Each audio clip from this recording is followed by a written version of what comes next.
When it's too tough for them, it's just right for us. Where would you rather be than right here, right now? The Rockpile Report with Buffalo Bills season ticket holder Drew Gear. The Bills make me wanna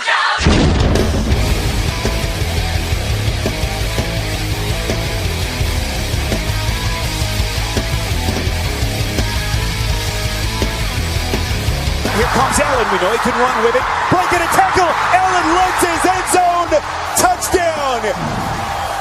Incredible play by the rookie. Good snap. The kick is good. And Buffalo wins it here in week 5. Welcome, everybody, to another edition of the Rockpile Report podcast. I am your host, Bills season ticket holder Drew Gear. To my right is my producer, Chris Kruger. And that was Mr. Spiro Edith from NFL Network. God, I love saying that guy's name. It would be also great if you got where he works correct. He works over at CBS. CBS Sports. That game was not on NFL Network. Who gives a shit? Chris, Hey, you just got to cite this stuff. That's what we got to do. Just cite it. I wish we had that drop. Do you want to get sued? From The Simpsons. Ladies and gentlemen, boys and girls, how are you feeling this week? Is it a little bit better from last week considering the Bills won a game? Oh, well, we put points on the board. We put points on the We board. put points on the board. That's what matters. And we were there to see it in person. God, Sunday was a far from perfect day. I mean, this weekend, Chris, myself, our fellow season ticket holder Potter, and friend of the show / creator of BangedUpBills.com, Dr. Kyle Trimble, got together at the stadium at we got together at my house at about 6 a.m. and headed out to the stadium for Sunday's game. I mean, I'm a tailgater through and through. If we're going to do this, we're going to do it right, which means you get there early, before sunup. You set your equipment up. You cook your food early. And then you just drink hard until kickoff. Yeah, I brought a bacon cheeseburger dip. Oh, it was incredible. Crushed it. So, here, I mean, it wasn't much of a weekend. I mean, usually our tailgates are a much livelier experience. We were missing 3 of our fellow season ticket holders. The weather sucked. I mean, it wasn't even really raining. It was just a mist, just a shitty mist that made everything wet on the surface, but didn't actually rain. In fact, it would have been better if that had happened. And for a tailgate, things were pretty subdued. I mean, it was just the 4 of us standing around for a really long time under a tent, telling dick jokes and just laughing about nonsense. And making fun of your teeth. Well, of course. I mean, that's easy. That's low-hanging fruit for comedic hacks like you and Potter. And I mean, Kyle's so nice, he just won't make fun of anybody. Now, here we were just standing around, and all of a sudden, over the course of the morning, listeners to the show started showing up at our tailgate, and I got to tell you, it was incredible. I mean, it really did make the day for me. I mean, 3 different people stopped. First of all, as I'll forever refer to him, Mr. Todd Collins, listener from Massachusetts, Kevin, thank God you remember his name. I was so wrapped up in the fact that here's another person who's willing to voluntarily, not just like, oh, hey, I'm going to wear this Todd Collins jersey because it's a jersey and it was cheap. He's wearing it because he loves it. It's an old school throwback jersey and it's fantastic. And he's from Massachusetts, no less. The fact that he rocks that thing, he came over to the tent, shot the shit with us for a little while. It was great. And then Mr. Andy Parks, listener to the show, he stopped by. And aside from finally getting to meet the guy, after tweeting back and forth with him for a little while, he was kind enough to bring us a 6-pack of Hamburg Brewing Company's lager, which I consumed almost in its entirety before we closed down the tailgate.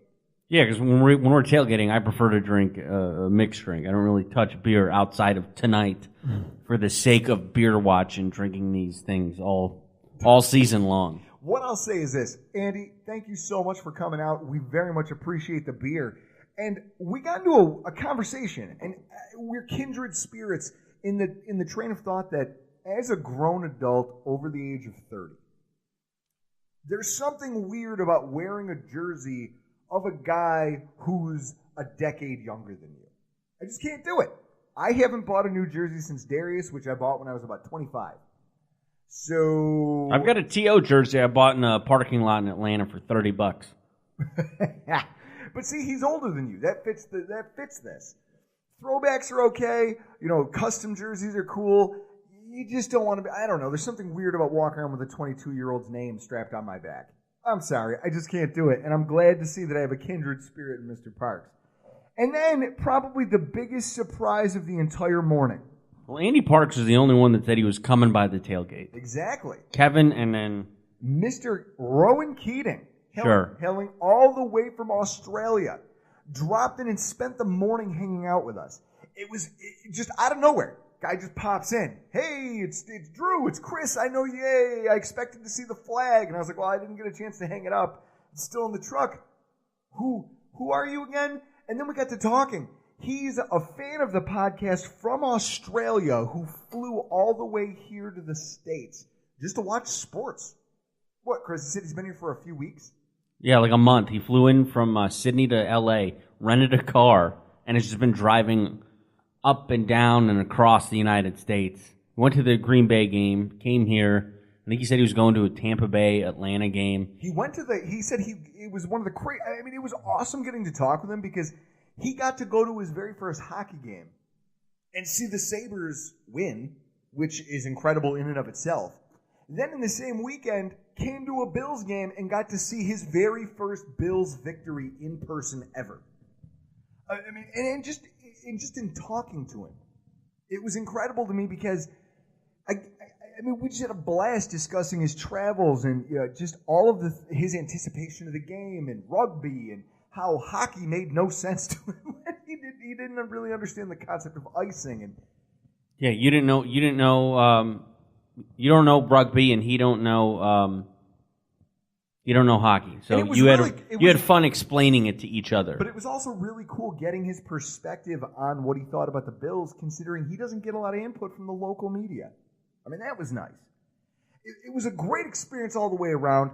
Huge shout out to him. Safe travels, my friend. And I got to tell you, as I was after leaving the game, as I'm jogging back to my truck, just euphoric. We got the win. I'm still irritated because of the way things went, which we're going to get into here in a minute. But I was just jogging back to my truck, and it dawned on me. This is Rowan's first. This is his first win he's ever gotten to see in person. And then as I start walking, I go, I'm incredibly lucky that this team sits in my backyard. I live less than Chris. That morning. Yeah, you move closer. It's less than a 15-minute drive from my house. To know that something that means this much is that close, and then knowing how much other people care, and yet they have to go continents in order to see it. It just really kind of made me take stock in the things that I'm appreciative of, and how lucky I am to live here in this city, and just have the opportunity to see this team as often as I do, Chris. Thank you to everybody who stopped by the tailgate. Hopefully, you'll all do it again soon. And Monday night. And anybody else who's out there. Monday night, 29th. Make a point of stopping by, having a drink or two with the old boy, Drew Garrett. Yeah, come over to our tailgate and help me make fun of you for being formerly fat and your shitty teeth. Because that does not get old for me. Folks, and with that, we are going to hit this week's Bills News Update.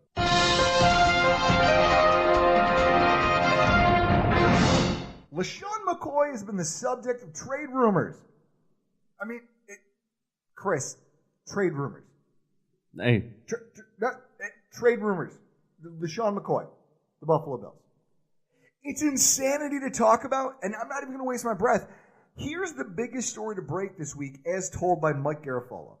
Yeah, and they'll listen to the Eagles on this one. Look, LeSean McCoy likes Buffalo. Buffalo likes LeSean McCoy, but we know where this team is right now. It's in semi-rebuild mode. They would push back if I said it's a rebuild. So I'll say it's a semi-rebuild mode with a rookie quarterback. And if they get enough value for LeSean McCoy, who has already crossed the running back threshold, the tipping point for running backs that's accepted by many, even though I believe he still has some good football left, of 30, they will make the trade. And like I said, McCoy likes Buffalo, But I do know, having been around him, talked to him about Philly, seen his interactions with people in Philly, even after he was traded to Buffalo, that he would love to come back to Philly. And he'd also love to play in Buffalo. I'm still putting that in there as well. So it makes sense for a lot of reasons, but one source with knowledge of where the trade talks are did tell me late yesterday, slow down. Everybody's getting way ahead of themselves. Howie Roseman investigates everything. So this is just the preliminary stages of the talks at this point.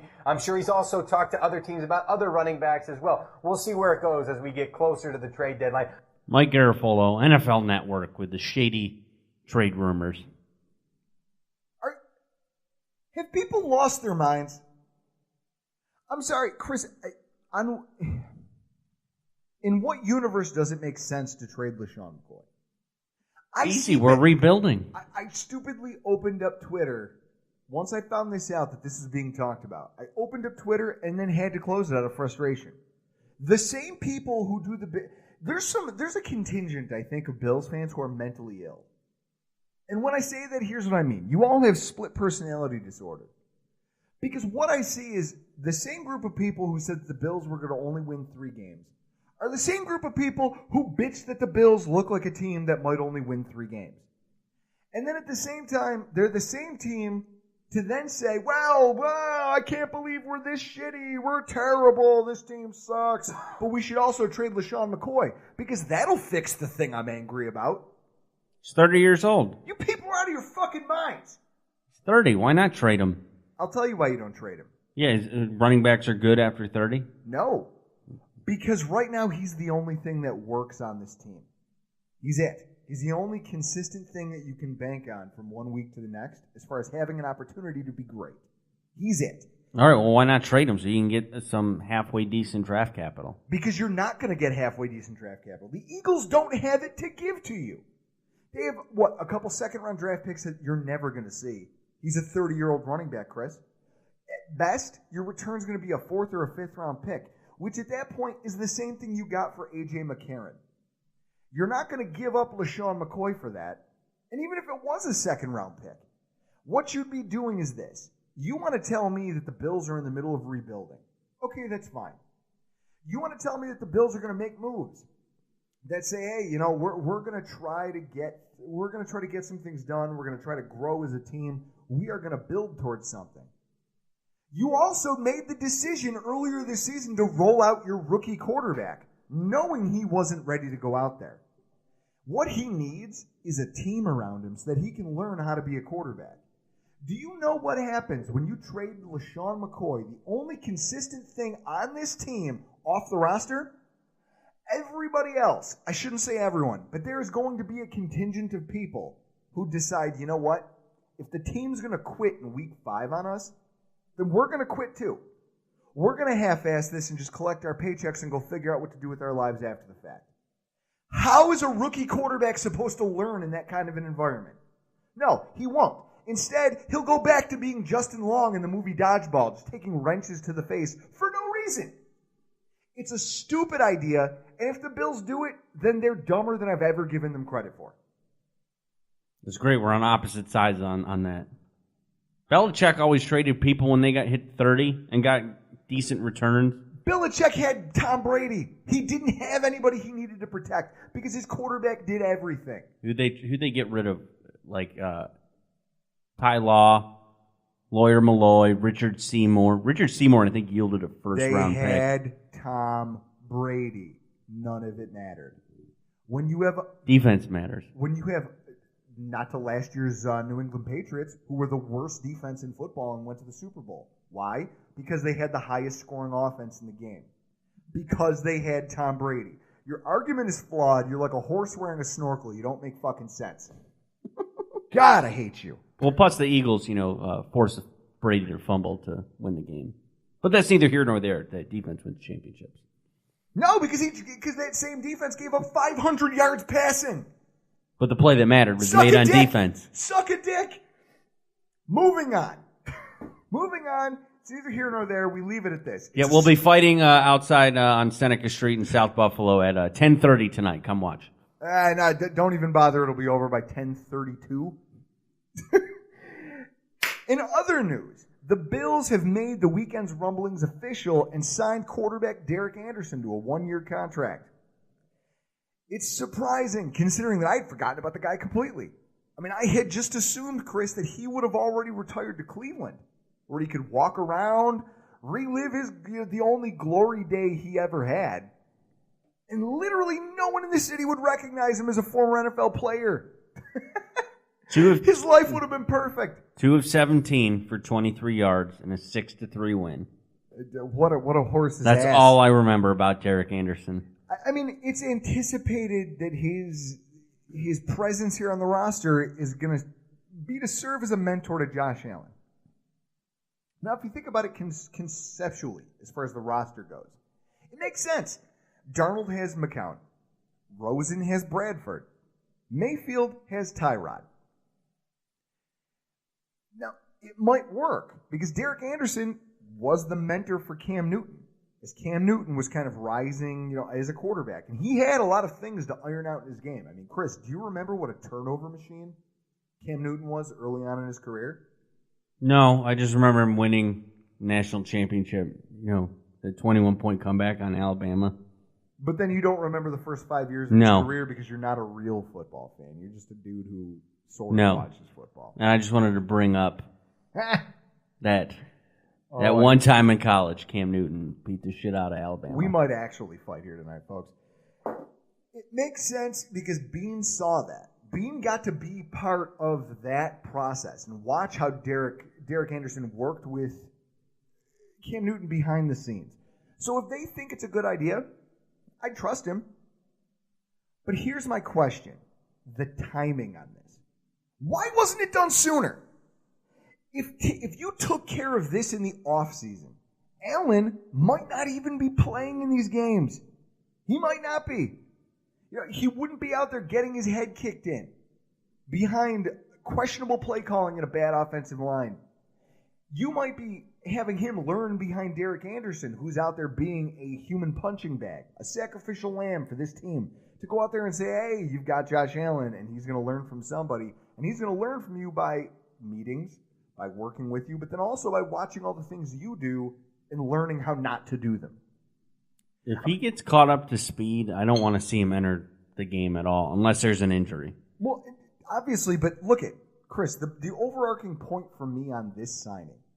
Do you remember 2 weeks ago when I was banging the drum about how certain things the team was doing made me wonder if they actually had a plan in place or if they were just flying by the seat of their pants here in terms of how to develop a quarterback?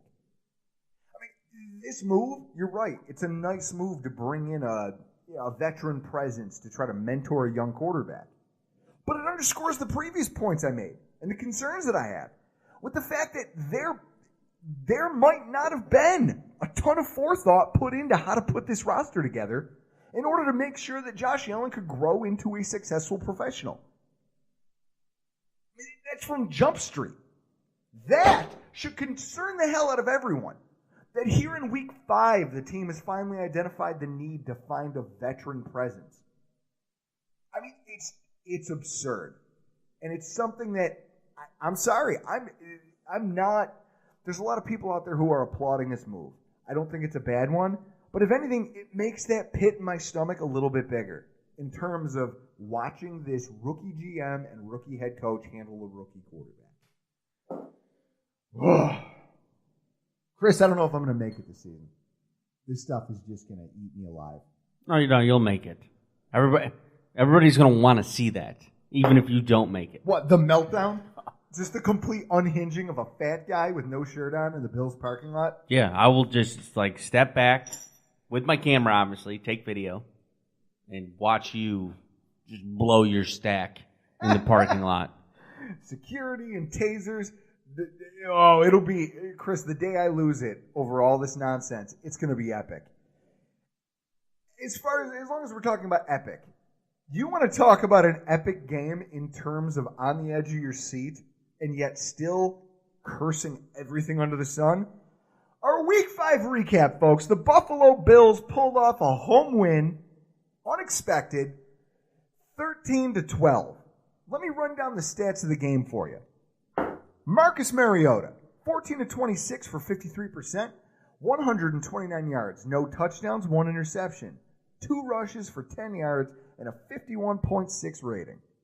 Josh Allen, 10 of 19, 53%. 82 yards, no touches, 1 interception, 4 rushes for 19 yards, and the team's lone touchdown of the day. In fact, the game's lone touchdown. The Bills' rushing attack, 144 total yards, which is a season high. McCoy, a season high, 85 yards rushing, 2 of 3 catching for 23 yards, 13 touches on first down.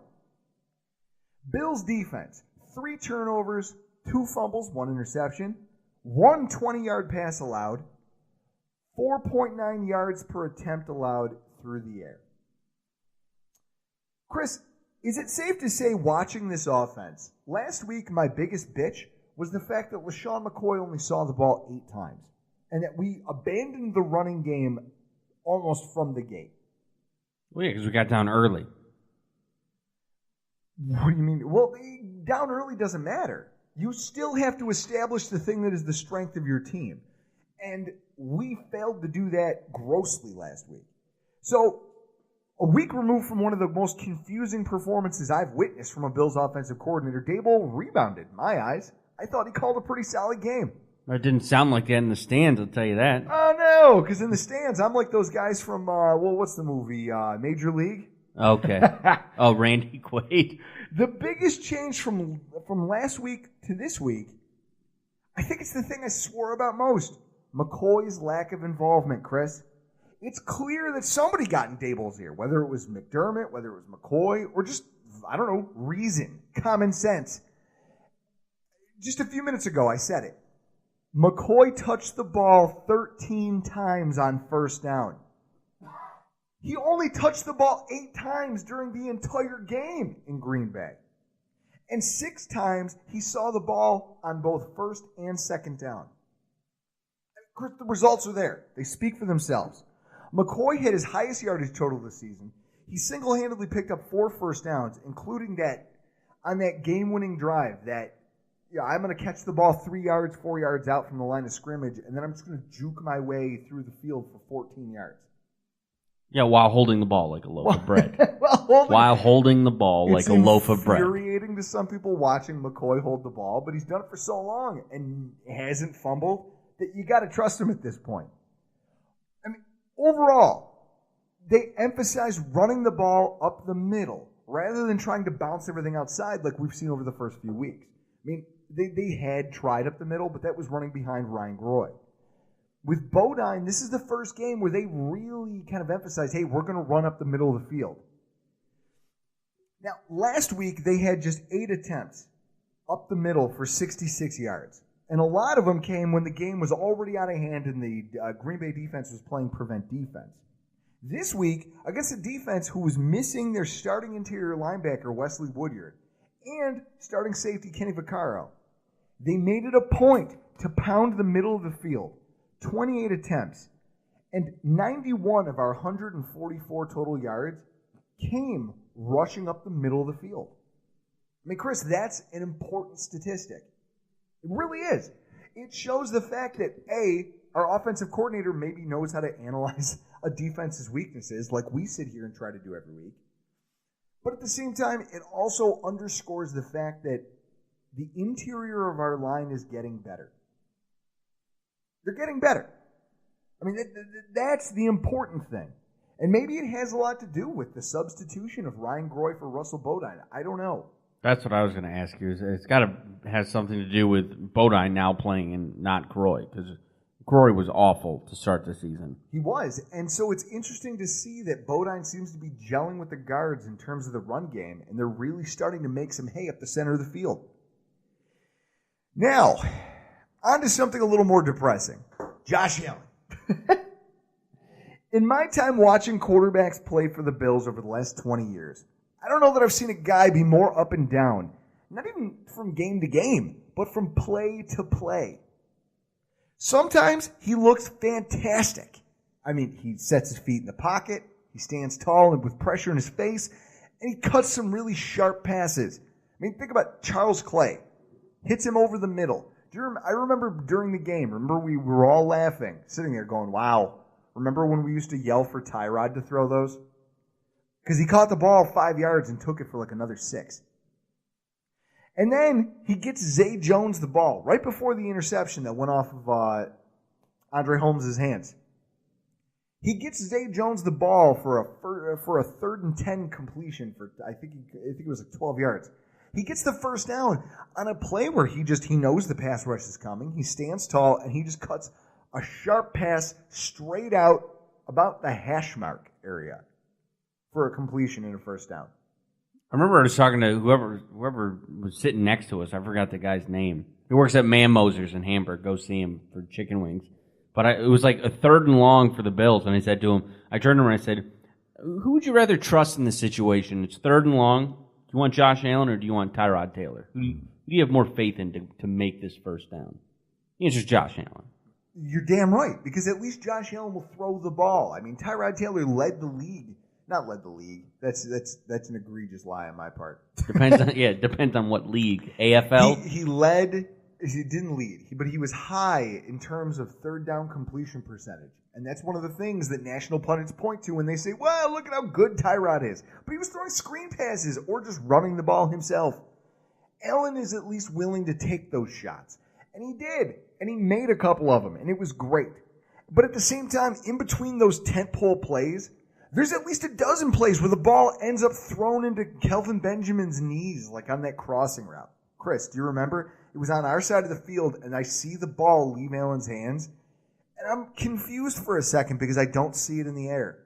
And then I realize it's on the ground, and then I turn around to the Jumbotron, and I see it literally hit Kelvin Benjamin in the thighs and just roll around in the grass. Well, you know the way Kelvin Benjamin's playing this year, you might put some of it on him because his effort is not there. I don't care about that. That's an inexcusable throw. You put it out in front of the wide receiver and let him catch it. You don't put it into his crotch. Okay? I mean, unless you're Adam Sandler in The Longest Yard and you're trying to teach the ref a lesson. I mean, ultimately, I get it. He's a raw quarterback. He literally has almost half the pass attempts over the course of his prep, collegiate, and pro career as number 1 overall pick Baker Mayfield. So the kid needs time, right? He needs time and he needs reps. What bothers me about this is that if he needs time and reps, why are you putting him into a game where running is going to be the way that we win? By limiting his pass attempts in order to get us in a better winning situation, you're not doing the kid any favors by getting him into a favorable position, getting him the physical reps that he needs to learn how to pass at an NFL level. So it brings me back to my original question, Chris. What are we doing here? What are we doing with a rookie quarterback 1 times? The next week it's, we'll throw 20 and we'll run the ball 40 because that'll get us a win. Are we trying to develop a quarterback or are we trying to win football games? What are we doing? The fact that no one has an answer for me. You know what? I'm not going to upset myself with this anymore because we won and I don't have to parse this apart. And do you want to know why? I got season tickets. I can do whatever the hell I want. Fucking right, Jason Sudeikis. Fucking right. I'm a season ticket holder. I can do what I want.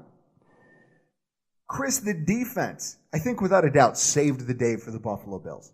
Can we agree on that? Yeah, we had 3 turnovers. Fucking right. Thankfully for everyone here in Buffalo, my sanity included, a lot like the first one of the season, the defense came to play and were very much the saviors of the game for the Buffalo Bills. If anybody on the Titans offensive staff was doing their research about the Bills, just in the run-up to this week's game, I'd think that any offensive coordinator worth his salt would have gone into these offensive meetings with one thing, not just highlighted, not just with his point underlined on the whiteboard to draw attention to it, but actually would have written it in gasoline on the wall and set it on fire. Protect the football! The Titans failed to do that, and it's a big reason why they lost on Sunday. With Sunday's win, our Bills team is now 8-2 under Sean McDermott in games where they forced 2 or more turnovers. And they're 2-1 this season. Last season, McDermott brought in, anybody, some of our older fans may remember this name, Peanut Tillman. Okay? former Bears cornerback who was a turnover machine because he knew how to. If he couldn't cover you and take away your ability to catch the football, he'd let you catch it and then just punch it out of your hands for a forced fumble a yard or two down the field. They brought him into training camp to teach our defensive backs how to target the football, how to force fumbles. And then they've been teaching what they learned from him to every upcoming class of young football players on this team. I mean, our players are coached whenever possible. Attack the ball. You want to be a sure tackler, but make sure you're also being opportunistic and attack the football. So ball security should have been preached by everybody on the Titans coaching staff. And the fact that they fell asleep at the wheel on that front led directly to a Buffalo Bills win. I mean, you look at the secondary. One interception by Taron Johnson and one pass of more than 15 yards from the line of scrimmage through the air. I was impressed by the fact that the team is continuing to grow in the secondary. You've got young players like Taron Johnson. Week over week, he's getting better. He's growing. He's showing that he's acclimating to the NFL game. Chris, I hated the pick when we took him. You got to have more faith in our head coach because that's his MO is coaching up safeties defensive backs and secondary. And I guess I should take that into consideration, but I hated the pick. I was like, why? We need help everywhere. We need offensive linemen. We need all kinds of stuff. You never have enough cornerbacks. You draft another cornerback. Well, he's playing his balls off right now. We once again limited a team's deep passing ability to just one catch, which makes us sixth best in the NFL in terms of passes of over 20 yards allowed. But when you take that one catch and you look at the why behind it, my blood starts to boil. And it takes me right back to something I was screaming about last week. Wow, screaming. We had to record the show twice, so by the second time around, I wasn't as animated about it. But I was furious about this. Undrafted free agent, you look at Ryan Lewis. He started the game for the Bills. By the second quarter, all of a sudden I look out there on the field and I see Phillip Gaines. And I said, oh shit, okay, well something must have happened to Lewis. Must have been an injury, must have been he did something wrong. The coaching staff didn't like something he did on the field. Nope. It's just Frazier and McDermott up to their usual tenure over talent horseshit. I rewatched the game. Okay? Lewis did nothing during his early snaps to warrant being pulled off the field. At no point did he look like a liability. Meanwhile, you look at that dickhead Gaines. He is solely responsible for the long catch by Corey Davis, which led to points being put on the board. And that happened because he didn't recognize the way the wide receivers stacked up. One in the front, one behind. They're each going to split off in a different direction. He got confused and covered somebody that was already covered and then couldn't recover. I mean, even though they talk about his athleticism, he couldn't recover enough to make the play on Corey Davis, which led to a gigantic catch. I mean, Chris, I don't understand it. Last week, it was me yelling about Ramon Humber getting snaps over Matt Milano. This week, it's a guy who by all means balled out last week. Made Aaron Rodgers respect him. And yet you take him off the field and after giving him just 16 snaps and give the other 40 to a guy who gets abused in deep coverage. Because he's stupid. You can tell he can't. I shouldn't say that. But you can tell that he has a hard time figuring out what the offense is doing in terms of route combinations. And he's a liability. Yeah, I don't get it. Why are you trying to fix things that are not broken? It's horseshit. If they're playing good, keep them in the game. I don't know, but they need to figure that shit out. The shining part of our defense was the front seven for me. I mean, look at the statistics. 3 forced fumbles, 11 plays for negative yardage. I mean, they had a huge line of scrimmage presence. And the linebackers, Lorex, Trey, and Milano, combined for 22 tackles, 1 forced fumble, 1 fumble recovery, 2 defended passes, and 2 tackles for a loss. When you look at the front seven as a whole, I will give the defensive tackles their due credit. They dominated the Titans' offensive line. Kyle Williams had the best game of his entire season. Star Lotulelei probably had the best game of his entire season. He looked like the guy that we're paying $9 million a year. I mean, he was that dominant version of the player we thought we were getting when we signed him in free agency. Harrison and Jordan Phillips who, Chris, I shit you not, I'm going to start referring to as the Bash Brothers if they can keep up this level of play. Is he wearing 97? Yes. He was very noticeable.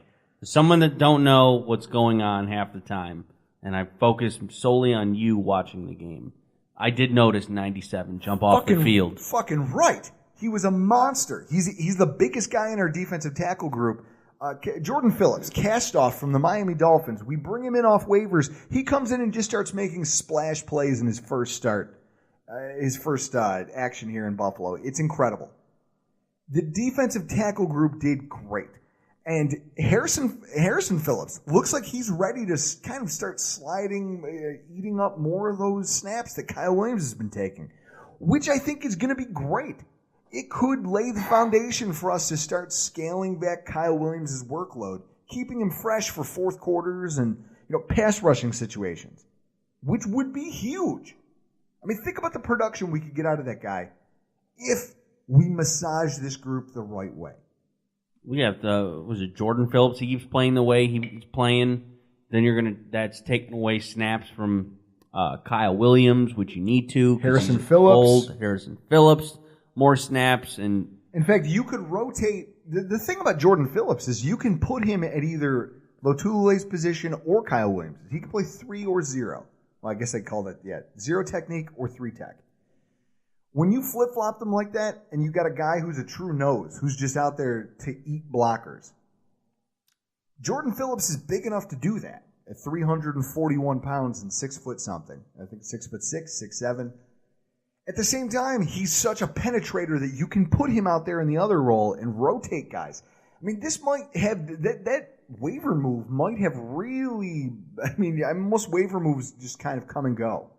This one might have really added a true impact player to this front seven. For all of the accolades I want to heap on these guys, though, the most impressive part of our defense to me was the linebackers. I mean, that was my favorite. That's what I'll say. They swarmed Tennessee's offense. I mean, a couple weeks ago, Chris, I was over here bitching about Lorenzo Alexander being a liability in coverage. I mean, well, you do bitch more than praise. I'll tell you that right now. The guy had a great game. He was everywhere. He had a few big plays in coverage. He lined up everywhere. He was on the edge, setting the edge in the run game. He even lined up over center as a blitzer in certain packages, coming up the A and B gaps. They put him everywhere, and it was nice to see that. You know, his versatility, and to see that he can still play beneath his age. I didn't notice Edmonds until I watched all 22 on Twitter. He stood out. Fucking right, he does. Plays. Edmonds is starting to round, the last 2 games, again, like Taron Johnson. We've got these rookies who are starting to round into form. Aside from the early forced fumble, that's the splash play he made in the game. But he was solid in his run fits and his pass drops. I mean, I look at it. On 2nd and 4, they're in the red zone on their own 7-yard line. I mean, you're in the red zone. Everything is critical at this point on defense. Edmonds makes this beautiful play. It's a running play to Dion Lewis. He slips his block and gets behind the line of scrimmage. He doesn't make the tackle on the running back, but he forces him back inside to the defensive formation instead of allowing him to bounce it outside. And the guy's tackled for a 1 or 2 yard gain. I mean, Chris, that's it. If he gets outside, it's a touchdown. In this game, I mean, that was on the very first drive for the Titans, where we held them to a field goal. The first sustained drive of theirs, we held them to 3, and that play was a big reason for it, because on the following play, the front 7 got in his face and forced an incomplete pass. So that whole drive came down to Edmonds just making a smart play and saying, look, rather than shooting into the backfield and trying to overrun the route, I overrun the run fit. I know that I can't make the tackle, but what I can do is I can flush him back inside and let somebody else clean up the mess. I mean, that's amazing. That's maturity. That's understanding the scheme you're playing in, Chris. And the moment he starts to really understand this scheme and really understand where he needs to be on an instinctual basis and not a thinking basis where he's, on every snap, okay, where do I need to be? With his athleticism, you're going to start to see this kid pop. And once again, Matt Milano made his presence felt regardless of down or distance. Last week, Chris, I brought it up. I was bitching about the fact that they kept taking him off the field to put Humber out there because they quote-unquote wanted to give him a look. Well, Milano played 98% of the snaps this week and proved that he deserved it by providing 10 tackles, a couple tackles for loss, and a fumble recovery. That's his second fumble recovery of the year when he gets to see significant playing time. When he wasn't making tackles, he was just being disruptive. I mean, he stayed away from blockers. One thing I've noticed from watching him play when I rewatch the coaching film at NFL Game Pass, you see Milano constantly letting the pile kind of form, and he sifts through the garbage in front of him and just finds the ball carrier and then is able to come downhill on him and close. It's really impressive for a guy who was a 5th-round draft pick. I mean, Chris, I think when that draft episode that we did with Dean Kindig, I remember telling you all that I thought that was a wasted draft pick. Yeah, you're usually like that with a lot of our draft picks lately, is that this pick sucks. Teron Johnson, Matt Milano, Josh Allen. I don't know why you don't work for the Bills in the scouting department. Which is why we bring in professionals who help us with our scouting over the summer, because God knows I can't do it. And I think one of the things I like the most was that Milano seemed to be at his best when we got pinned into our, when either we were pinned in our own end or they were back in their own end. Either red zone was when Milano really turned it on. That was impressive to me. I mean, there was plays at the couple series where the Titans kind of were backed up in their own 20. He was able to just pin his ears back and go. He's like, look, you throw. I know that my linebackers and safeties are behind me, and I've got 80 yards worth of field to make up for this mistake. I'm coming after your running backs. I'm coming after your tight end shallow from the line of scrimmage. Nobody was getting away from him. That's what I like to see out of this kid. I mean, with him and Edmonds, Chris, we may have found a true tandem at linebacker here. And they're both young. They both have a ton of room to grow. The most important thing, they don't cost a whole lot right now. No! And that's it. That's the one thing I guess I want to reiterate to Bills fans about this performance. In all, the Bills defense did a great job in both phases of play, run and pass. And they held the Titans to their lowest offensive output of the season.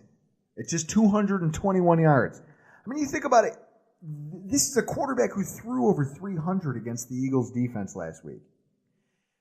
And they forced 3 turnovers, and did it while giving snaps to 7 players on defense with 2 years or less in NFL experience.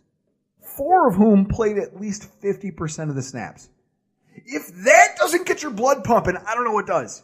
I mean, the knowledge that our defense has won us 2 games this season, and that they're doing it with players that are still facing the NFL learning curve.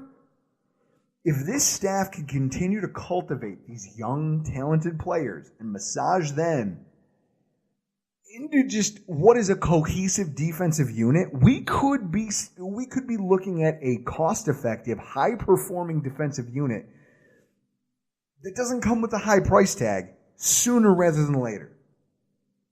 That's my takeaway from this. I watch this and I see a defense that has so many young kids on it that are just playing their balls off. And it's because of the coaching they're receiving. I mean, you think Jordan Phillips was so bad in Miami he got cut. He came here, had a dominant performance. Ryan Lewis was an undrafted free agent. He showed up here and started a game for us and was so good that Aaron Rodgers had to stop trying him. Trey White, high-end rookie. Runner-up for Defensive Rookie of the Year last year, should have been a Pro Bowler. This coaching staff seems to be about teaching, and these kids on defense seem to be learning.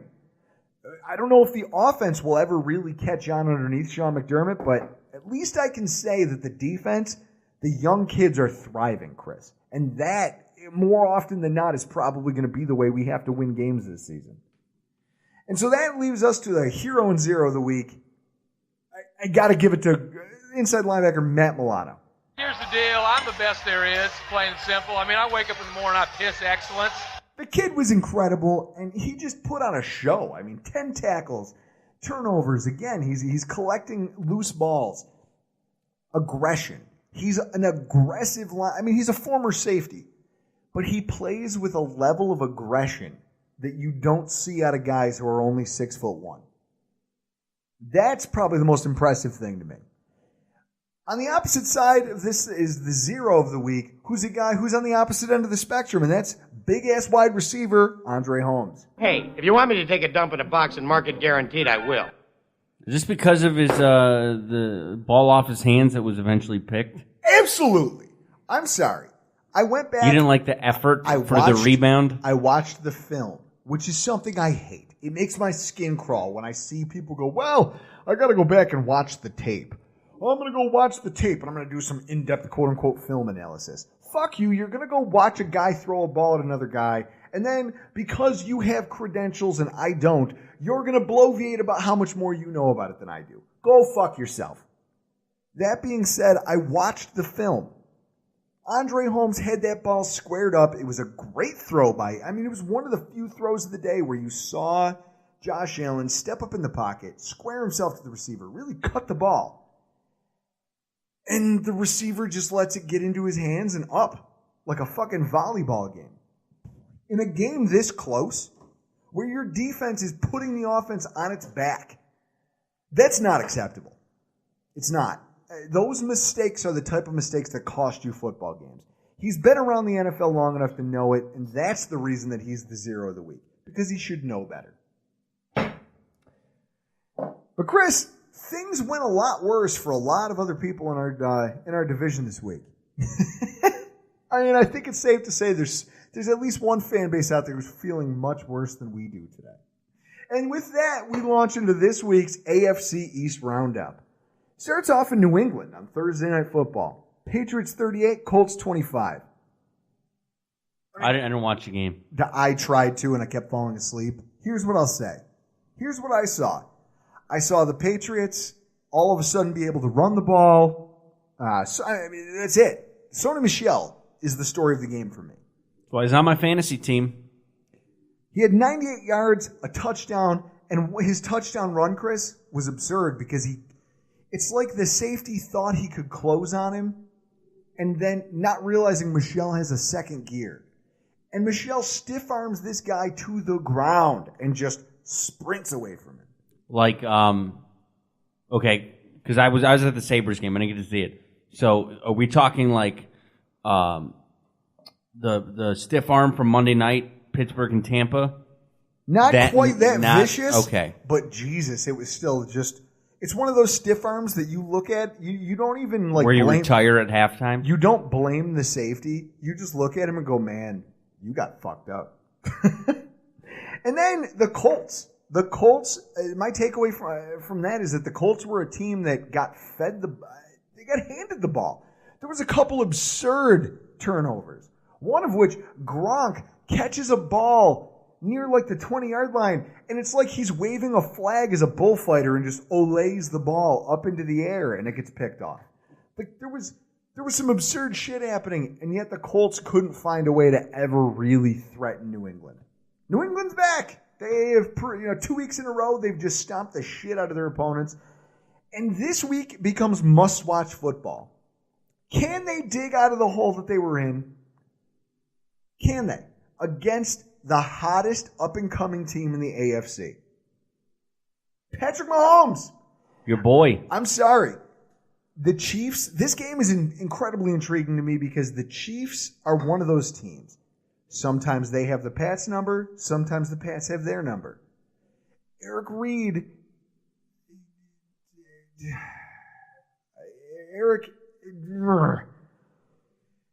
I wanted to say Eric Fisher, but he's not on that team. Essentially, you've got a handful of players who are really good at what they do as far as being role players for New England. What you've got on the side of Kansas City is a machine that's been built by Andy Reid to essentially, we're going to run the ball, but we have this quarterback who can also run around and throw anywhere on the field. And we're packed at every skill position. What they've done is they've quietly built the worst defensive team in the league. but the best offense that I think this conference has right now.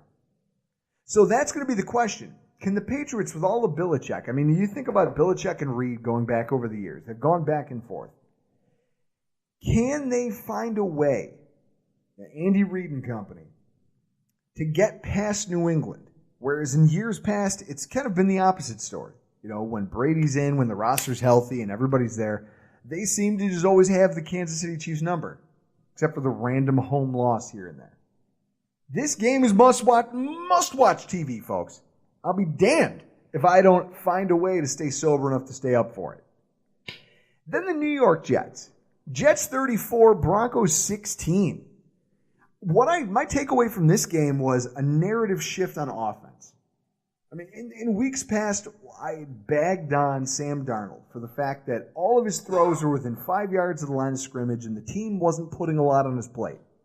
This week, all of his touchdown passes were massive, at least 40 yards through the air. I know, that's why I had Robbie Anderson on my fantasy team. It's incredible. He threw some doozies.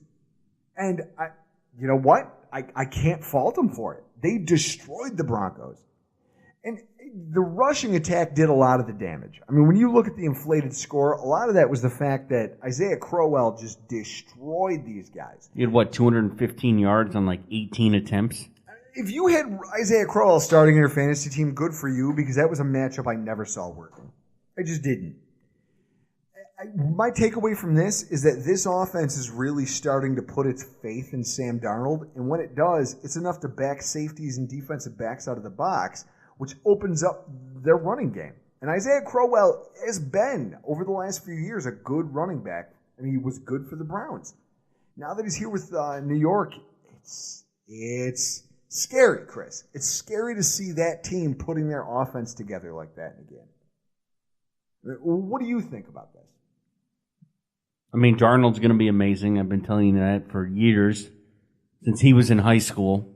Darnold's going to be amazing. One thing from the Jet game that I can't believe is that they ran the ball for over 200 yards with Chubb and Von Miller on that defense. Thank you. That's amazing. But those are pass rushers. Those aren't interior offensive linemen. The defensive tackles and linebackers there on the Broncos got their asses handed to them. So Von Miller's not supposed to make plays on running backs. Apparently not. But folks, you can all... Don't worry. Yes, 2 of the teams in this division have gotten better.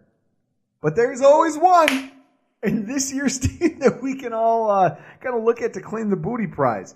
Miami. The Dolphins lost. Bengals 27, Dolphins 17. I'm sorry, but if you're the Dolphins, knowing that you were winning 17-3 to start the fourth quarter, this loss probably stings more than any other in the NFL this past weekend. I mean, knowing that that descent into chaos started with 2 offensive turnovers for touchdowns? Every loss hurts. When you put 110 hours into a week, and then you get kicked in the nuts like that, it pisses you off. That's Adam Gase from his Monday press conference with MiamiDolphins.com. Even he recognizes what a kick in the balls that was. Jesus. Imagine how the fan base feels.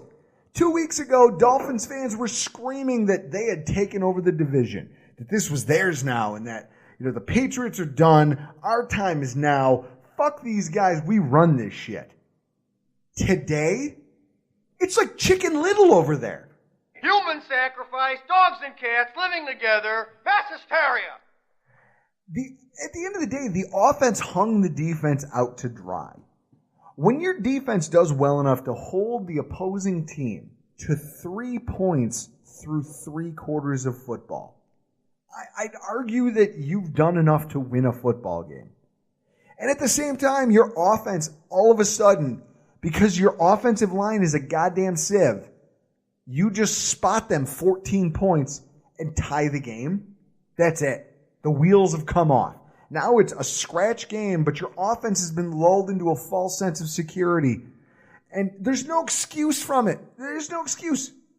Veteran wide receivers, you have veteran tight ends, you have a veteran offensive line, and a veteran quarterback.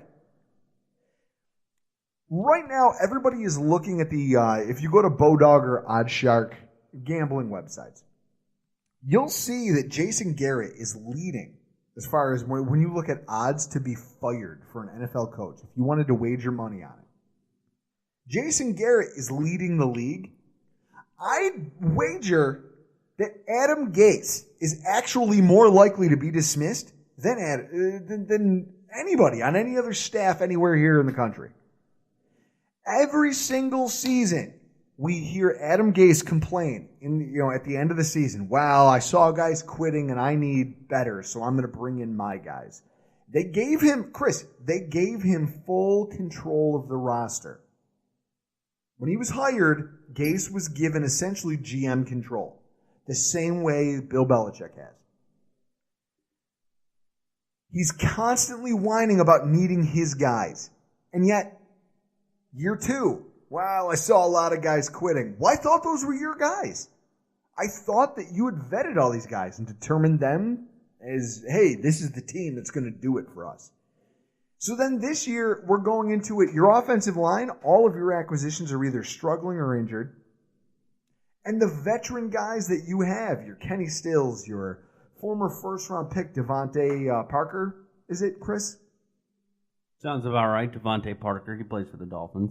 You're just this mess that you've created. Nothing's working.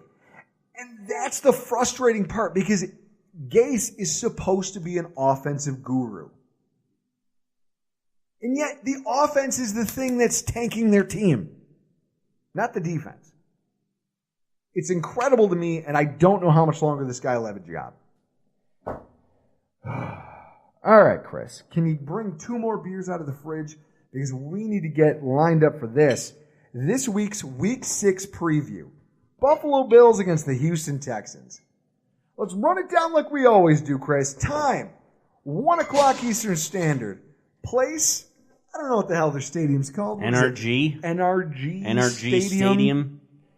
The weather, it's in a dome, so it doesn't matter. And the line has been taken off the books. I thought it was like 10.5. Well, maybe that came out today, because as of Tuesday, the line was suspended. And everyone thought it was because of the Deshaun Watson injury, but I think it had more to do with all these rumors about LaShawn McCoy being traded. I mean, think about it. If the Bills don't have LaShawn McCoy, they're dead in the water. Maybe that line's 16.5. According to my Yahoo Sports app, Houston is favored by 11. Ah, there we go. Houston by 11. Always the underdog. Chris, what do we got for coverage and crew this week? We're on mostly throughout the state of New York and Texas, and surprisingly, parts of Wyoming. I wonder why. The game will be on CBS, and it'll be called by Andrew Catalan and James Lofton. Ooh, that's an interesting crew. I like that. Yeah, well, Spiro Ditas is doing Chargers and Browns, so we don't get Spiro Ditas 2 weeks in a row. Poor Spiro. I love that guy. On the injury front, Buffalo Bills, tight end Charles Clay, questionable with an ankle injury. Safety Raphael Bush, questionable with a shoulder injury. Free safety Micah Hyde, questionable with a groin. And running back Marcus Murphy, questionable with a rib injury. On Houston, list is a little longer. Running back Donta Foreman, out with an Achilles injury. Cornerback Kayvon Webster, out with a quad injury. Cornerback Aaron Colvin, out with an ankle injury. Linebacker Brian Peters, questionable with an ankle injury. Wide receiver Kiki Kuti, I don't know, questionable with a concussion. Running back Lamar Miller, probable with a chest injury. And Deshaun Watson is probable with a rib injury. To me, the 2018 Houston Texans are a mystery. 2017, with Deshaun Watson under center, their offense was a juggernaut, Chris. They set NFL records, okay? And looked to be threatening the grip that the Jaguars were supposed to have on the division, considering all the money and all the draft capital that they spent on their defense. Coming into 2018, everybody and their mother thought that the return of Watson, he was going to be healthy. Hey, he's going to be ready for week 1. He's going to be ready for week 1. Meant that they were just going to return to form and that they would at least be in the AFC South title conversation and that they were a wild card candidate at worst. That's why it's hard to sit here now and see them with the same record as the Buffalo Bills at 2-3. And know that both of their wins came on the heels of poor coaching decisions from the opposite side of the field in overtime. I mean, who is this team? And what did they do with the guys who used to wear those jerseys, Chris? That team looked completely different last year. Didn't the Texans look so-so when they put Watson in, and then by his second or third start, then they became that offensive juggernaut?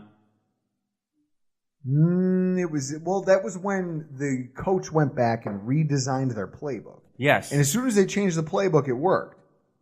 Now they have the playbook. It's just not working. Yeah, I don't get why it's not. I mean, maybe. Well, Deshaun Watson got injured. What, Sunday night? The rib injury happened Sunday night. Yeah. I mean, he says he's going to play, which is fine. I don't care. You go out there and play with hurt ribs. It's your funeral, pal. For our preview tonight, we reached out to Battle Red Blog, which is the SB Nation affiliate of the Houston Texans.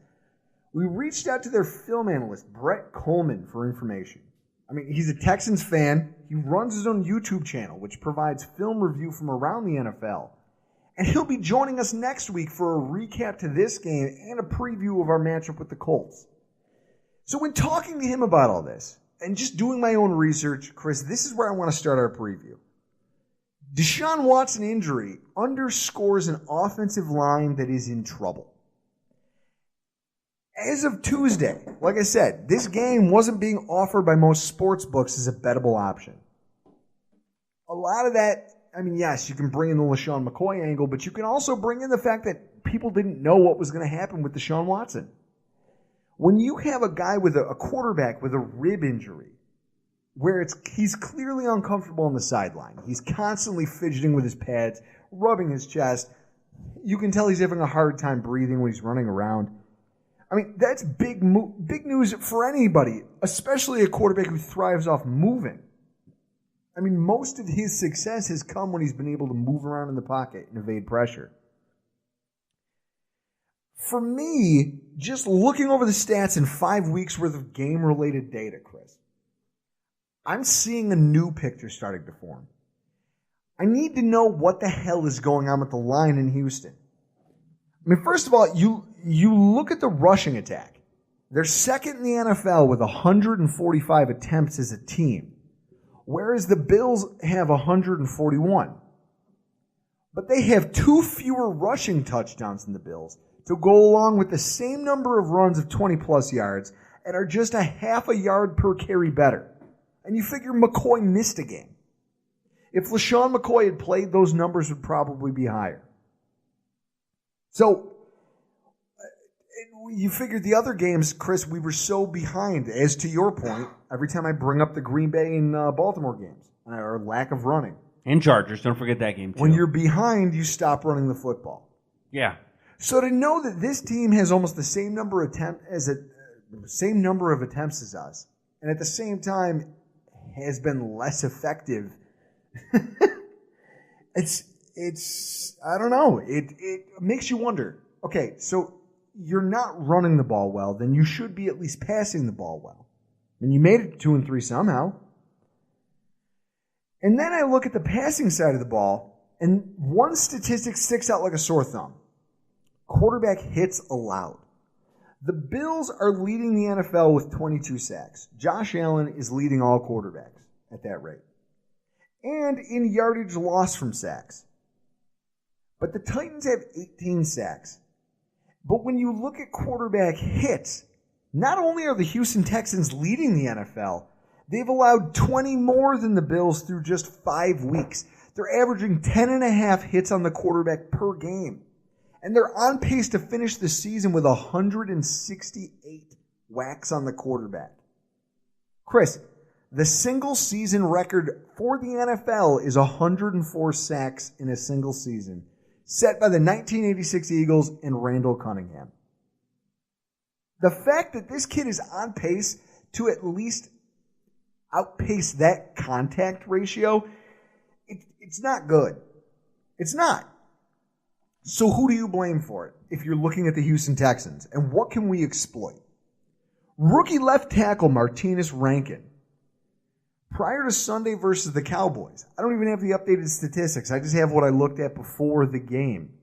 He led all NFL offensive linemen with 27 quarterback pressures allowed in 5 games. In fact, it was 4 games. That's more than 16. Chris, more than 6 teams. There are 6 teams in the NFL who have allowed fewer quarterback pressures than this one left tackle who happens to be playing for our opponent this week. Then we should put Murphy and Jerry Hughes together on that same side, and they should attack that while holding hands. Oh, no, you'd think so, but it gets better. They're also playing a backup right tackle in Julian Davenport. Okay? He's a turnstile as well. The last time a left tackle struggled to pick up Jerry Hughes, I mean, the guy's having a hell of a season. But the last time somebody actually got a chance to kind of get in on a left tackle on this Bills roster, it was Jerry Hughes, and he destroyed the Minnesota Vikings game plan. Kirk Cousins got his pressures, a sack, and a forced fumble, all coming from just the left side of the line. With Trent Murphy kind of coming into his own as a rusher off the right-hand side. And you're telling me both tackles are shit? Oh, you would think that, this creates a bookend problem for the Texans. So I posed to Brett Coleman the question of how his offense would try to slow down Hughes and Murphy. And his answers surprised me. And I think it answered some of the questions as far as how you are just racking up quarterback hits. According to Brett, the Texans are well aware that their tackles suck. And yet they don't seem to give a shit. Because instead of leaving running backs, fullbacks, and tight ends in to just chip and help the quarterback block, they instead just call more plays designed for Watson to get the ball out faster. They give him slants. They give him quick developing routes by the running backs and tight ends. That's an interesting wrinkle.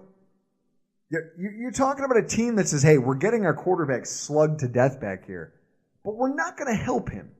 We're actually just going to say, hey, look, throw the ball faster. That's why he's getting hit more often, is because he's not getting he's trying to make these 3-step, 4-step drops, and pressure is almost immediate. But he's still finding ways to deliver the football. And then you look at another thing that he gave to me, which is a nugget of information that I bet you not a lot of people have. He went on to say that the only time you're going to see the team leave extra blockers in at the line of scrimmage, if you ever see them with, bringing back 6 or 7 to block at the line of scrimmage, it's only when they're specifically trying to set up a shot downfield. So watch Will Fuller. Will Fuller and Hopkins, usually on fly routes or deep crosses.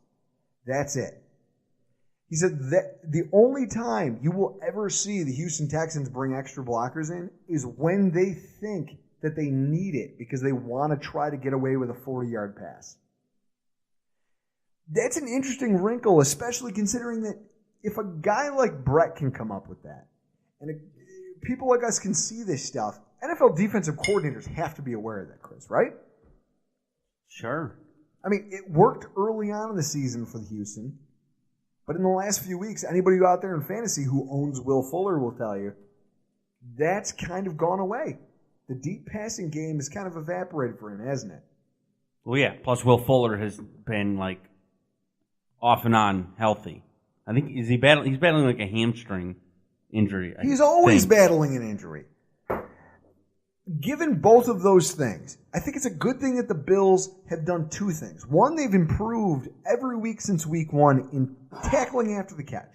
Because if the idea for the Houston Texans is to come in and attack our defense with a quick passing offense, at least our D-backs and linebackers have proven that they can drop back in coverage and tackle a guy before he gets a ton of yards after the catch. I mean, we've improved a ton since that game against Baltimore and since our struggle against the San Diego Chargers. And we've also, like I said, 6th in the NFL in passes of 20 yards or more. We just don't let it happen because our safety play is good. Even with the Hyde injury, it's solid. So It's interesting to me to see how they're going to try to scheme against our defense, but I like that. I like the matchups as I see them right now. But some of that, I mean, you have to respect the passing talent. And that's where I think that their offense lives and dies this Sunday. Even with the struggles of the offensive line, their passing attack is the balls. They're deep at the wide receiver position, and it's probably the most potent in the NFL if it gets going, just from a pure talent perspective. One of the names you won't hear talked about very often is wide receiver Kiki Kuti. I'm sure I'm butchering his last name. I think you nailed it. Kuti. I picked him up for fantasy. Out of Texas A&M. He grabbed my attention because I saw him play against the Colts. He put up 109 yards. But it was the way that they used him to get those 109 yards. They targeted this rookie 15 times, and he caught 11 of them. He was lined up everywhere. They used him as a running back. They used him in the slot. They split him outside. They put him outside in unbalanced sets and then had him as a shallow cross just to cut it up behind another receiver or a tight end. They did everything to get this guy open, and he's a Swiss Army knife for this offense. He's fast and he's small, which makes him hard to tackle. I'm telling you, he's the one I'm actually really worried about. The fact that their offensive coordinator is finding creative ways to use him should scare the hell out of everybody. Then you've got wide receiver Will Fuller. When he's healthy, he's a deep threat. He doesn't run a ton underneath. I mean, he doesn't have that quick twitch cutting ability. But at the same time, God help us if he gets open because down the field, especially if they're playing Phillip Gaines. Especially if our defense decides to roll out Phillip Gaines. Because down the field on those deep comebacks, deep curls, deep crosses, that's where Will Fuller does his damage. And if he's lining up against, because you have to assume the next guy on this list has Trey White's full attention.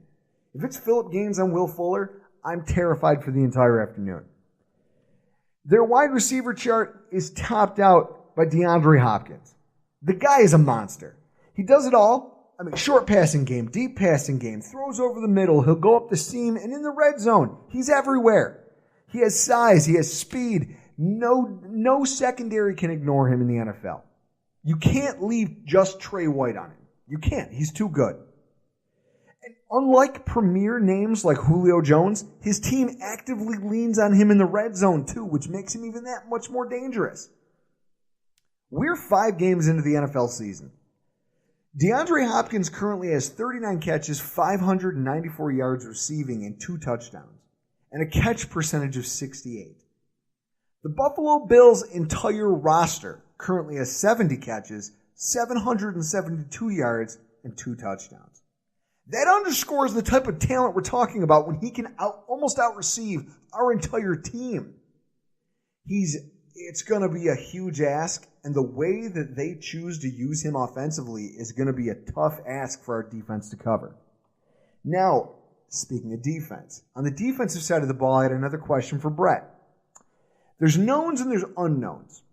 In terms of things I know about the Houston Texans defense, I have 2. J.J. Watt and Jadeveon Clowney.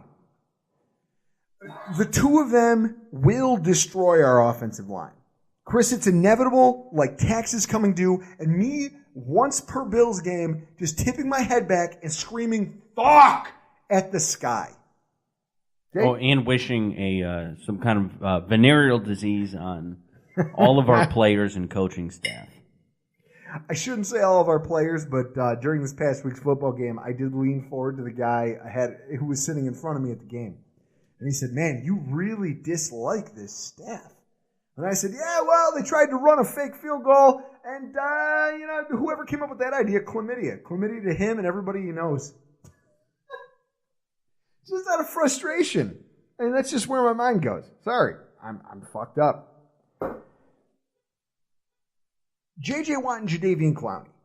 2-man wrecking crew for this offensive line. They're incredible players, and they're unblockable when they're at their best. You put the 2 of them together, it doesn't matter who plays with them, the pressure is coming. The unknown is how the team was going to react to their missing number 2 and number 3 cornerbacks. I mean, I walked into this review kind of thinking, wow, with these injuries, they're going to have no choice but to back their pass rush off, not blitz, and leave linebackers out there in coverage. Wrong again! I asked Brett about their defensive tendencies and how it might change with the injuries, and his response made me laugh. He says that even when their cornerbacks were healthy, they were still playing like ass early on in the season. And with that, knowing they were liabilities, Romeo Crennel, the Texans defensive coordinator, still wasn't shy about blitzing. His philosophy is that if your secondary stinks, just keep throwing blitzes until no one can pass the ball. That is a giant steaming bowl of no good, Chris, for the Buffalo Bills. When you consider our poor offensive line performances this season, Chris, what are we going to do? I don't know. Get Aaron Kromer. Maybe he can help coach. Get Aaron Kromer. The only thing he can help is his son beat up a bunch of kids over beach chairs. And that brings us to this week's obscure statistic of the week. I don't even know what that means, but I love it. Chris, why don't you reiterate to me what you saw on Twitter tonight by NFL Mashup. What was their statistic? It had something to do with something that I don't know a whole lot about. Let's see here, quarterbacks outside the pocket, according to passer rating. Philip Rivers is number one at 129.2. And then it has the worst rated, and number one is Josh Allen, 5.7. So what that means, folks, is that when a quarterback rolls out of the pocket and has to leave and try to evade pressure and throw on the run,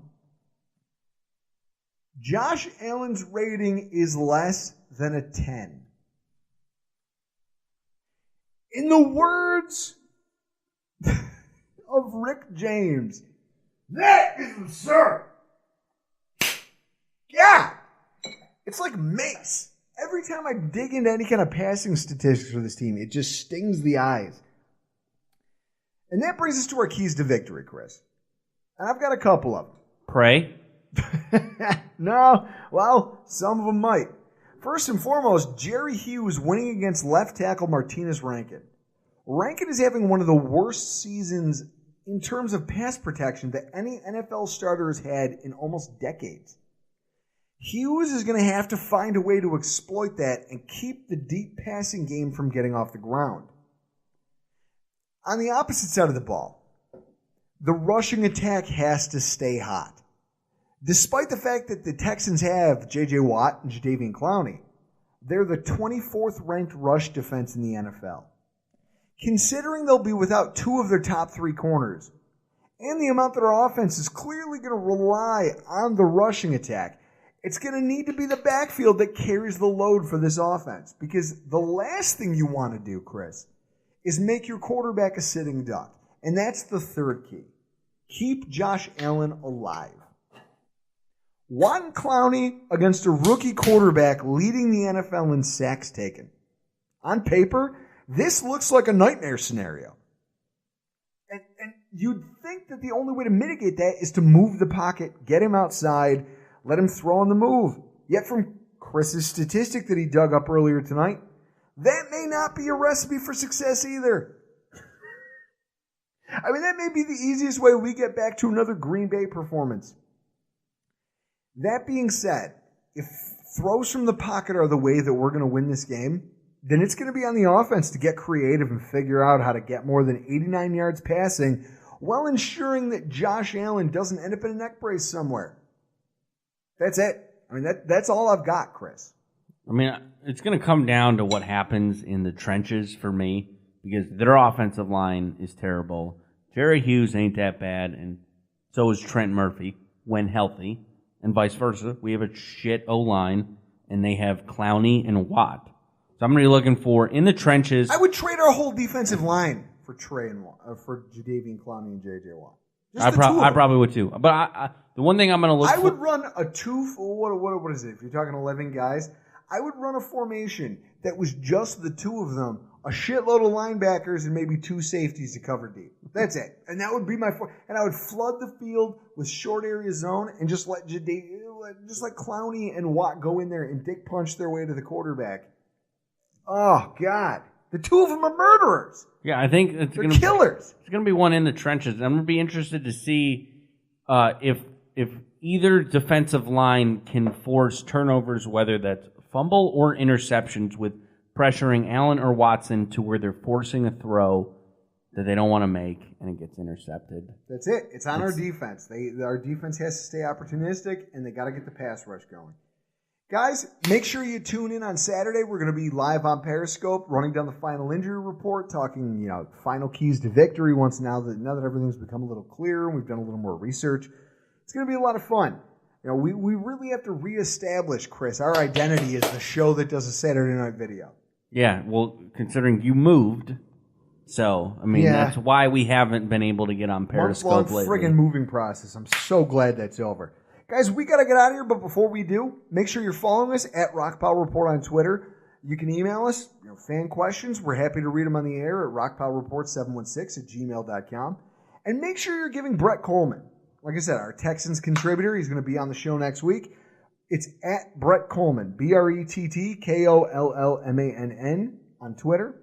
And we're going to link it in the show, along with a link to his YouTube channel. His videos are great. We actually sampled some of his audio in the offseason after the draft, talking about Trey Edmonds. He did a great breakdown on him that kind of cheered me up in terms of what kind of a player he could be. And now that I'm getting to see it play out, I don't know, it just lends more credence to the fact that the guy knows what he's talking about. And then Wise Guys Pizza. Guys, if you live in the South Buffalo area, Sloan, Cheektowaga, West Seneca, and you're not ordering from Wise Guys, you're an idiot. I don't know what you're eating, but it's shit. Stop it. Oh, Chris, this is going to be a hell of a week. I'm going to be a mess. It's going to be fantastic. Guys, we got to go. I'm Drew Gear. That's Chris Kruger, and this has been the Rockpile Report.